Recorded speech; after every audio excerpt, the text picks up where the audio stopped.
Niger State.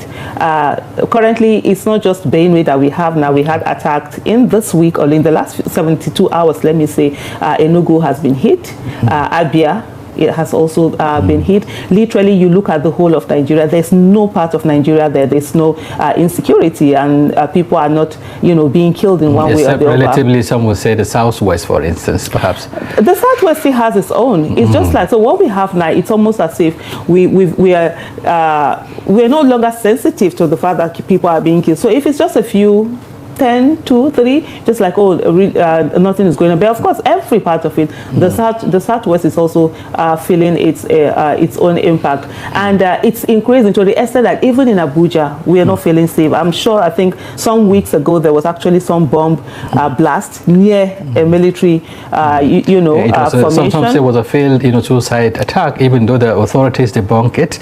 But the would-be bomber, was said to have been killed by the IEDs, he's trapped. So the thing is that people are like saying, the would-be bomber has been killed, and so how many other people are attempting to come in? The issue, first of all, that should concern every one of us is that how did they breach? How did they get to that extent? And I will tell you, in the history of Nigerian suicide bombers, we've never been able to identify even one. Are these people ghosts? In this day and era where literally something can be done to follow the identification of, so whether it would be DNA, would they be using their faces, their fingerprint, has any of this ever been done to even say, can we track who these people are, and then be able to track within the last 24 hours for 48, 72, 1 week, 1 month of the incidents? Where were they? Who were they interacting with? How many of them are coming? Is this a lone person, or is there a group? Are there sleeper cells around Abuja? We just sit down and feel these things that, it has happened, it's gone. One of the things that we all need to understand is that government's responsibility is to protect lives and properties and take care of the welfare of the people. That's why people give up of their sovereignty. And I see a lot of people, calling out on Benue people and telling them that, you people should go and defend yourself and all of that. How are they going to defend themselves? Former Senate President was saying, that with the way things are going, people may be forced, to and buy arms with what? To go take. Are they ready to supply those arms? So the thing is this. You see, like I tweeted earlier today, I said it's very easy to tell people to go and defend themselves, community to go and defend themselves, until it happens to your own community, you realize how helpless you are. It's not just about buying the guns. Who has trained who? Who is going to do this work? There's a reason why people give up of their sovereignty, they give up of the wealth, of their collective wealth, to a certain group of people to be able to take care of, because in that way, their security and their welfare will primarily be taken care of, and then they can go on and continue to do, the things that they're doing. We have a situation where there is absolute, sort of like disregard for human lives. It's not even about the terrorists even attacking. What is even the empathy from government? Is there anything that you're seeing there that shows that, okay, there's care that people are being killed? I think it was yesterday or the day before yesterday, you saw Mr. Tinubu coming out to say that he was thanking someone for actually drawing their attention to do a 1 minute of silence for the people that had been killed, and then he coming out to say that he's going to adjust his schedule, that this killing is sort of schedule to make sure that he paid well for it, so that he goes there. We're talking about tragedy. We're talking about 200 human beings. I mean, this is what you drop everything up. You fly a helicopter and go there. It's not to use helicopter to intimidate people living in Abuja, either when you're flying or you're coming back, or get your entourage to welcome you. And then now you're clearing the table, and you're seeing the governor of Abia State telling his people who are mourning that they should come out in colorful numbers and come and do some parade. Is that fair? That alone. Benue State, apologies. That's Benue State. So the governor of Benue State is now telling his people that they should come out and do colorful parade. For people who are mourning, people who are crying, you've seen some people who are telling you that over 20 members of their families have been killed. Literally, lineages are being wiped out. Towns are being wiped out, and people are being driven away, and some people are taking over this whole thing. So where is even that show that shows that there is care for the life? Before we even talk about in terms of what is being done to protect the people, for us to even see that the lives of the average Nigerian citizen matter. But I tell you something, if it was the life of any one of the so-called VIPs, whatever, that is taking, or their families, they know what to do. But when it comes to the lives of the ordinary Nigerians, then it seems as if, it's nothing. As far as they are concerned, collateral damage. Maybe they feel with over 200 million, we are so many that people can be killed and it wouldn't matter. Well, I don't think anybody who has taken an oath of office to protect the lives of people would allow that to happen. But then they will also tell you that they've been taking necessary steps, to address this problem. For instance, just last week or so, within the week, the president had to direct, the military authority, the chief of army staff was relocated to Benue, and a couple of days, later, the IGP also, and then the CDS, the chief of defense staff, virtually all the apparatus of government in terms of security are in Benue. Shouldn't that signal or signpost some level of commitment or concerns over the killings? Have you ever heard of a motion without movement? Because that's what it means. So the thing is this. So we were so good at what I call just the optics. So at the end of the day, oh, okay, yeah, move this one here, move that one there. But in what way does it translate to action? First of all, let's even come back to me. We have seen a lot of our soldiers who are crying out and saying that things aren't the way they're supposed to be.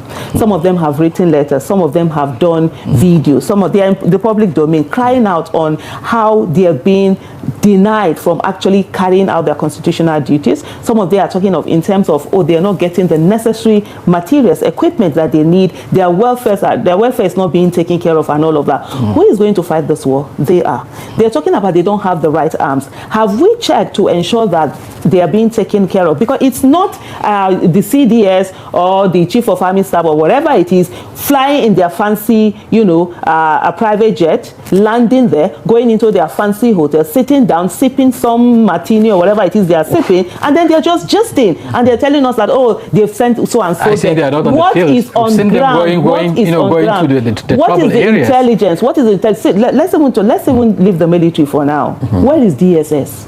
When it comes to protesters, right? We have the DSS to come out and tell us that, they have intel on what ABCD that is going to happen. But when it comes to citizens being killed, you never see them, getting that intel to stop some of these things. Though they will tell us that, they are stopping a lot. It's only the ones that, please, they aren't stopping nothing. Where are they in the whole of this? And we've seen the Benue State, governor coming out to talk about the fact that these people are so and so people. They came through the boat. Yeah, he talked about that. It's political, whatever, in Abuja. Why can't he name names? What is he afraid of? Is he not a man of God? If he die, he die. He pass any other thing. But it is the same governor you are saying is mobilizing for colorful reception. Yes, exactly. So that's what I'm saying. They just there's something called lip service, you understand? That's what sometimes they do. He has also come out to say that the attackers came in through boats, through rivers. If he has this smart information, why is he not sitting down with the military, with DSS, with whatever it is that they collaborate and ensure of the state. They do this thing? In terms of chief security officer, so because of the way Nigerian security architecture is, he's as powerless as anything. The only thing he's capable of is calling police to come and tear gas protesters, which they have done anyways, because people that were protesting the killings that has happened have been tear gas. But when it comes, the box is supposed to stop at the table of a president and commander-in-chief. But what you expect from a governor is that, first of all, show empathy to your people, cry out and talk about the fact that your people are being killed, and be there. Not necessarily that you just sit down and then you're trying to make excuses. Yeah, even though some would say the noise he was making, the outcry was the one. What generated the attention of the? No, he didn't attracted the attention of the government. But let's look at which outcry? Let's look at the. No, don't drop anything and go. Which outcry? The only thing he was blaming. He never called on the architecture that is supposed to do that directly. He never did. Okay. He only blamed citizens, blamed other people, but never did. Let's look deep into the crisis. For instance, the one in Benue and perhaps other states within the Middle Belt or within the North Central, has been a protracted one. It has been there for quite some time, largely, between pastoralists and of course farmers. It does happen, and at some point even the president yesterday admitted that there is need for collaboration. There is a need for mutual understanding between the communities. You'll find out that sometimes the pastoralists are being attacked, or their herds are being attacked, killed, and then you find reprisals where they go and also kill the inhabitants and all of that. But how do you think this can be resolved? Many believe that it is not about a kinetic approach. It's not about the boots on ground, the military, the police, or whatever. It's about coming together of these people, to face each other and then, agree on I mean, the need for them to live together in peace. Do you subscribe to that? I think the first thing, no, I don't. Okay. The first thing is that this is not a farmer herdsman clashes. Okay. This is not two communities having an issue. This is terrorism. People are being killed. People are being driven out of their lands are being taken. I saw the statement that Mr. Tinubu put out, and I also heard what he said, which does not, capture the essence of what is happening. How are you blaming telling community leaders that they should come together and resolve issues? But in 2014, he didn't tell Jonathan to tell community leaders to resolve issues. He was telling former President Goodluck Ebele Jonathan that the buck stops at his table.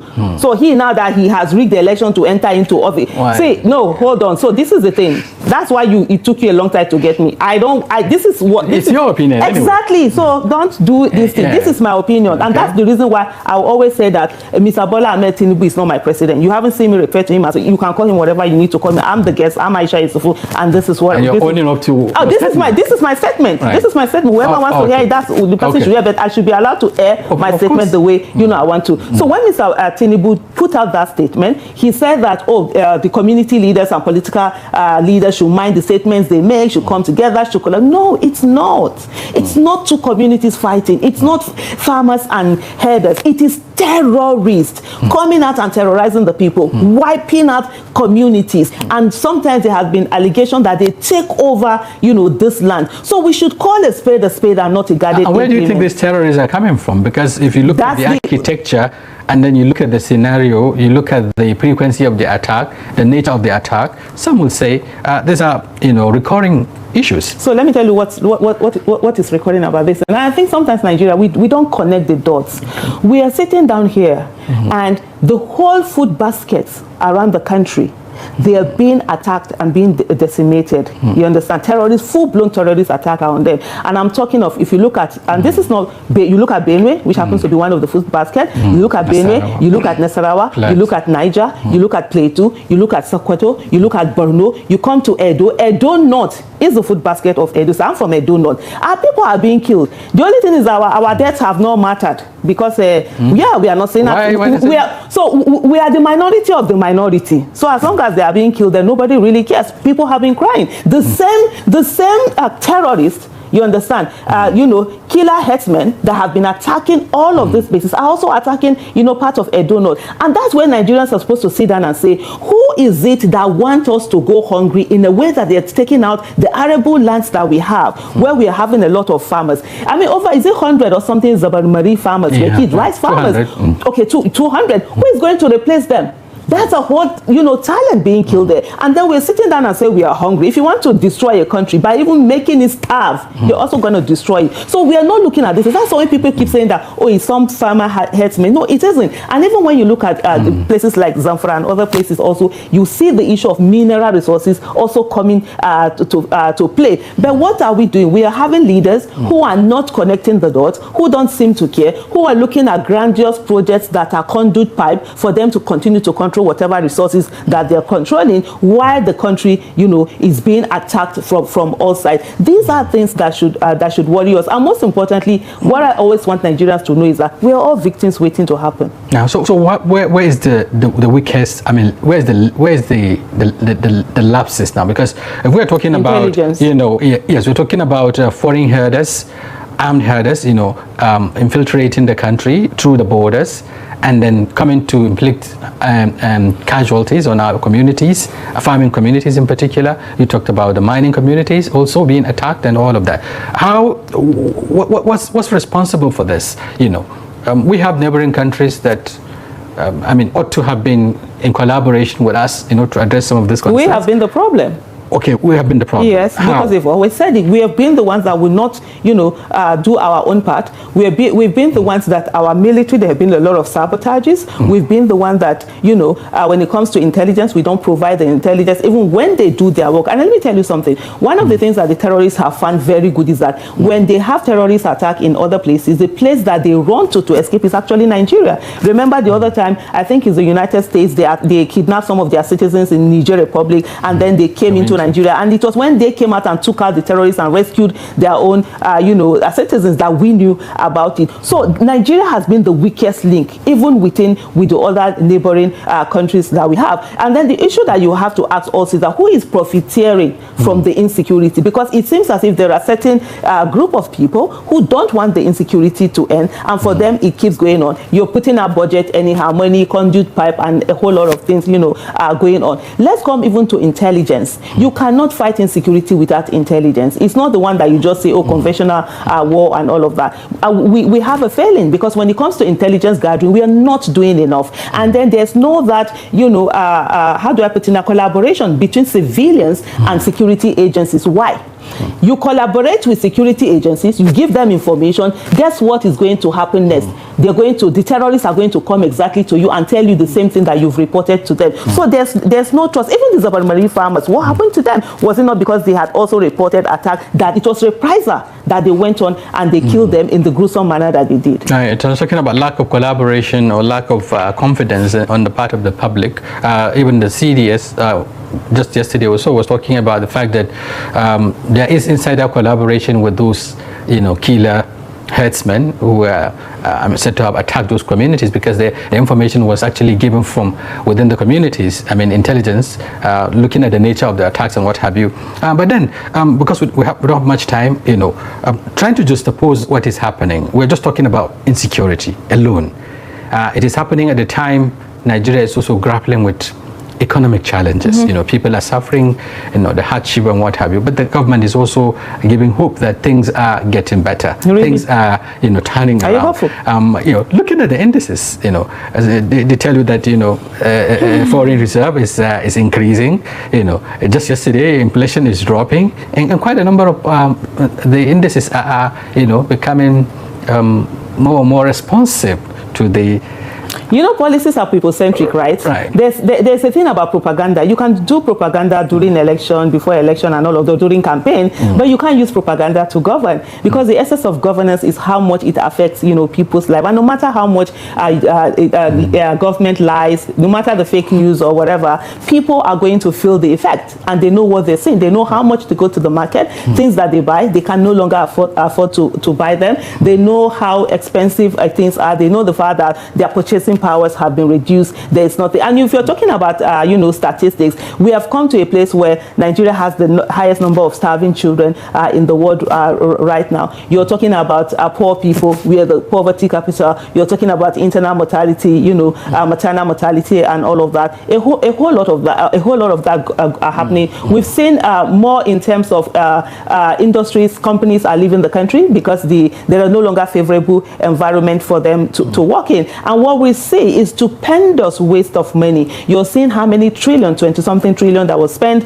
on Coastal Road, where companies were destroyed, people's properties were destroyed, some worth hundreds of millions of dollars, one person's investment being taken out for a road, and then at the end of the day, they said that, that road can't go through that particular place. They didn't do their homework, even when they were told, to do their homework. You see the issue of 39 billion naira, being spent on to refurbish the ICC, and you're wondering at what cost? Because there's something called opportunity cost, right? Nobody says you want to refurbish it, but at what could you have used 39 billion to do? You're talking about even later on this discussion you're going to have about children who are out of school, primary school. These are the treasures of this country, but they are at home, and the rest of us, our kids are there. But let me mention something before I quickly forget, is the fact that the military has constantly taken on, recruited and enlisted terrorists into the military. How? In the way they call it, what do they call it?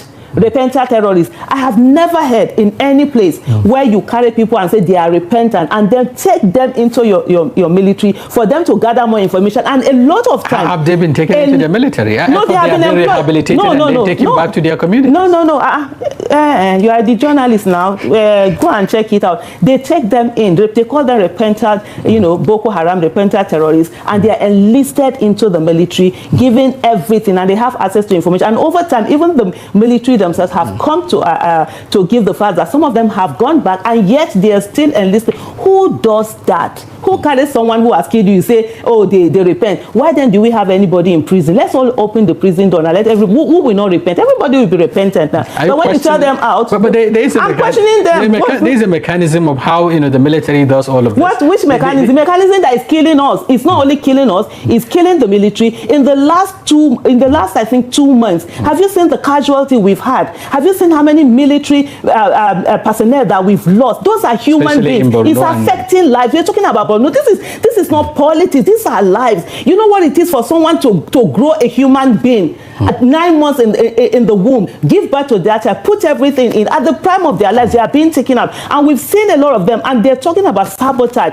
Look, let me tell you something. I've said this thing before, and I will say it again. There is a need for there to be an assessment of the military to even ensure: do we have the military that we say we have? Are there ghost militaries? Because sometimes the places they're supposed to be, someone is there. Look, when we have ghost workers, right, they take money from the system. But when we have ghost military, they not only take money, they also kill people's lives.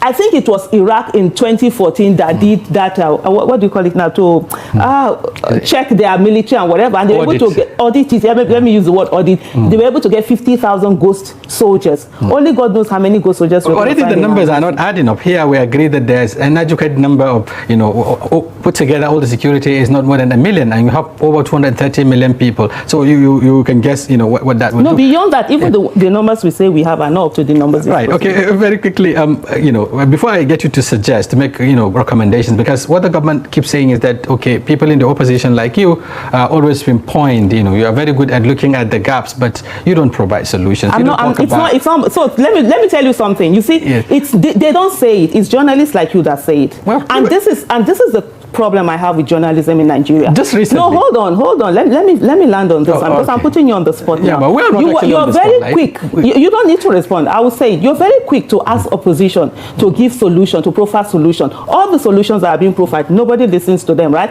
But you never sit down with the people who are actually wasting, who have voted to profile solution, and ask them and grill them to profile solution. Let me tell you something. Listening. Take for instance, just a very quick one. I know that your principal, Peter Obi, just recently, was call out the president and did mention that it is not ideal for the president to sit while people are being killed in Benue. He needs to be there himself, and then a couple of hours later, he shaped all his plans to go to Kanu. Yeah, so isn't that also be responsive? So the issues about fight corruption, stop the wasteful spending, 21 trillion is not supposed to be used on a road when we have a lot of internal roads that are bad, that actually connect. Mokwa Bridge just went down, that connects that one. The fact that all of that shouldn't, they are not listening to. So because he now decided to pick and go to this thing, that's what we call listening. The thing is that we can kid ourselves as much as we want. At the end of the day, it's our lives that are being destroyed.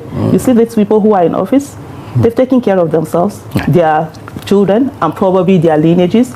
The other ones, and they're so far away. If Nigeria goes down today, they're going to jump on their private jets and leave the country. But you and I are going to be stuck here, and we're going to stuck here with those children who are outside, for example, who have spent over 2 months at home, and a whole lot of them who have not been given opportunity are the ones that will come at us. So we can put the words as much as we want to, but at the end of the day, the failure that we are seeing today is going to affect every one of us. But here we are at a crossroad. We talked about the security issues, we talk about the economic issues, but both sides, both the government and the opposition seems to be neck deep into politicking, 2027. That's what's on the table. Opposition is galvanizing, coming up together to come up with an alliance or coalition, as they call it. The government is busy pushing for, defections into its own fold and, endorsements and all of that. Shouldn't all share the blame now? Because if really, as a nation, we're at a crossroad, why are we not coming together to salvage it? If you don't do your job well, will anybody blame you? This interview we are doing, if you don't do it well, will I be blamed as your guest? I wouldn't, because you are the one with the responsibility to make this work. So why are you bringing opposition into governance? Nation building is not just for... No, hold on. We are talking about governance. Nation building is part of them right from day one, that their election had been rigged and taken away from them, that they begin to prepare for 2027 election. You have someone where there is failure, hasn't done anything. They're already preparing. They are no longer governing you. They are preparing for 2027 election, and you're talking about nation building. You are bringing opposition into it. Can't you call out those who are destroying the lives of the people? Opposition have its own. Opposition's business is to politic. You understand? And opposition has, when they bring out the things, a distraction? Because how is it a distraction? Or they should go home and sleep and hide? How is it a distraction? We all know that it is not yet time for this. Why is it not yet time? So by the time we begin to talk about, chasing the government out, grabbing power, we're also distracting the government in power. Really, if Nigeria was really a democracy, the people who are in office today, Mr. Tinubu, would have been impeached. The National Assembly would have called for the impeachment. A state of emergency was declared in Rivers State. And we saw the way the kangaroo passing that the National Assembly did to get their 2/3. The people are being killed all over Nigeria. State of emergency should be put all over Nigeria. You understand? Mr. Tinubu should have been impeached all this while. And if you're talking about distraction, that, what people are doing is going to distract the people who decided to rig office and go in there right now, then they had no business. They had no business. Aisha that is speaking. You aren't the one that is speaking. So definitely it's my estimation. So they have no business being in office. Why do you make them look as if they are infants who don't know what they're supposed to do? Why do you make all the excuses for them? But you're ready to hold opposition accountable. Nigerians are ready to hold citizens who owe them nothing accountable. Meanwhile, the ones that have taken Nigeria's money, wasting it. When Mr. Tinubu wanted to buy that big car, what did they call it? Is it Escalade? What did they call it? He didn't ask you for he didn't ask whether you can afford the small Toyota me and you used to afford before. We can no longer afford it. When he wanted to spend money to buy, is it yacht? Is it private? Is it presidential jet? He didn't think about you. You are the one now making excuses for him. Even in spite of our suffering, citizens are making excuses for them. They didn't think about all of this. And when they're spending money, now it's INEC office they're going to build. Meanwhile, do you know how many primary health care centers don't have what they're supposed to have? How many schools, how many out of school children that we have that money could be used for? They're building houses for judicially, for judges and all of that, and then we sit down and we're making excuses for them. If they are being distracted, then they don't have any business in office. Okay, I wish we could go on. I understand, but we have to call for put it an end to it at this point, while we take on the next conversation. Thank you very much, Aisha Yesufu, for talking to us on Daily Politics.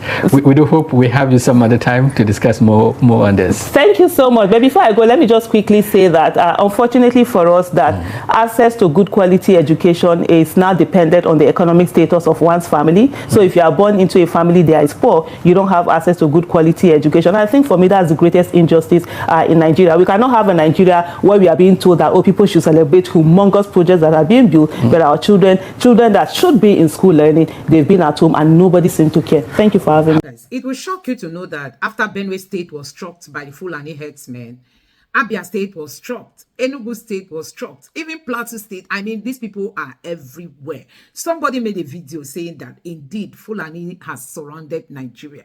These guys, they've taken over everywhere. And do you know what? They do all these things and nobody's been arrested, nobody's been prosecuted. Even Tinubu went to Benue to question the IG of police on how come nobody was arrested after the attack that claimed more than 200 lives. Now, Aisha Yesufu has come out to make a whole lot of revelation about the Nigerian army and the connivance that is being seen these days, because recently someone from Benue State was even testifying that the attack they came, a military man was equally involved. So guys, a whole lot of compromise in Nigeria's security architecture. One, just keep wondering how we are going to survive this, because you are not just fighting your enemies, even those who are meant to protect you are now turning out to become your enemies. Today on Twitter, a Fulani man was testifying that they are being provided guns to go carry out these attacks. That is not the cow that is giving them gun. That people in authority are the ones giving them the gun to. So guys, this country is gone. It's gone. Just take your. So guys, there have been a lot of backlash, reactions, basketballs going on the social media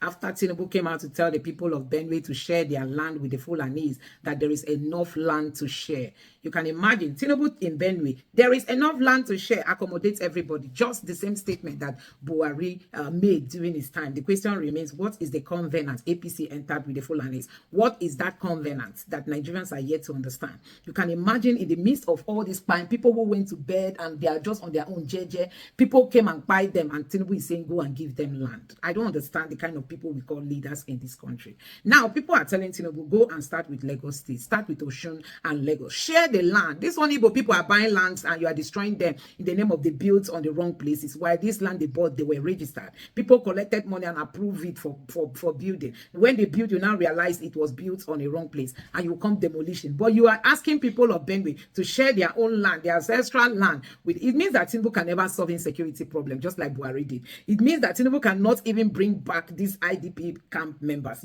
back to their home. Tinubu did not even campaign among the real people in their communities, let alone going to IDP camps to campaign. So Tinubu coming out to tell Nigerians to share land with terrorists that we've been told they are not Nigerians, that they are coming from outside the country, and Tinubu's own is share land with them. There's enough land to share. It shows that Tinubu is not even worth being a president. I mean it. Instead of this man to come out and open his eyes and talk to the Fulani communities for his own interests, he cannot do that. He just wants to be playing politics with the lives of people. After 200 people were taken off in their sleep, in their sleep, not as if they were awake, children, old, young.